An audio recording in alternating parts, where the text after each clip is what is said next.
ამ ვიდეოში მოგიყვებით როგორ ამოვიღოთ მედიკამენტი ამპულიდან სწორად. თუ თქვენ ფიქრობთ რომ ეს ძალიან მარტივი პროცედურაა და შეცდომების დაშვება ნაკლებ სავარაუდოა, გეტყვით რომ ცდებით. პირველ რიგში უნდა დავიცვათ სისუფთავის წესები და როგორც ხედავთ, კანულა ისე უნდა მოვარგოთ და ავაწყოთ საინექციოდ, რომ მის ზედაპირს არც კი შევეხოთ.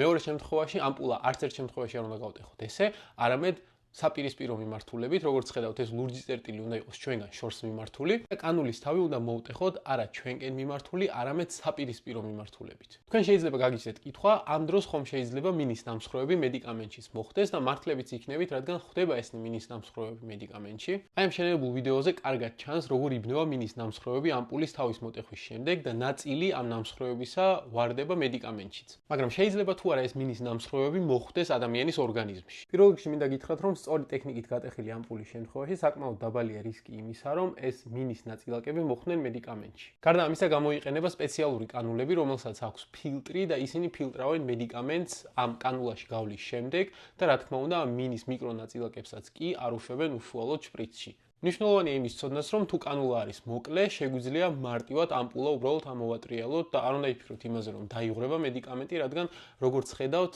შერხევის შემდეგაც კი არ გადმოდის მედიკამენტი და ესე მშვიდად ამოვიღოთ მედიკამენტი შპრიცში. ამის შემდეგ კი დარჩენილია მხოლოდ ერთი ეტაპი, კონკრეტულად ჰაერის ბუშტებისგან გავანთავისუფლოთ მედიკამენტი და დავტოვოთ ის საჭირო დოზა, რომლის ინექციაც უნდა მოხდეს. და რაც მთავარია, აი ამის გაკეთება არ შეიძლება. კანულაზე თავსახურის დაფარებას მაქსიმალურად უნდა მოვერიდოთ, რადგან ყველა ესეთი ქმედება ზრდის რისკს იმისა, რომ ადამიანი თვითონ დაზიანდეს. გამოყენებული კანულა მაქსიმალურად სწრაფად და უსაფრთხოდ უნდა მოვათავსოთ მსგავს კონტეინერში, რომელიც არის მჭრელი ნარჩენების, პოტენციურად ინფექციური ნარჩენებისთვის განკუთვნილი კონტეინერი.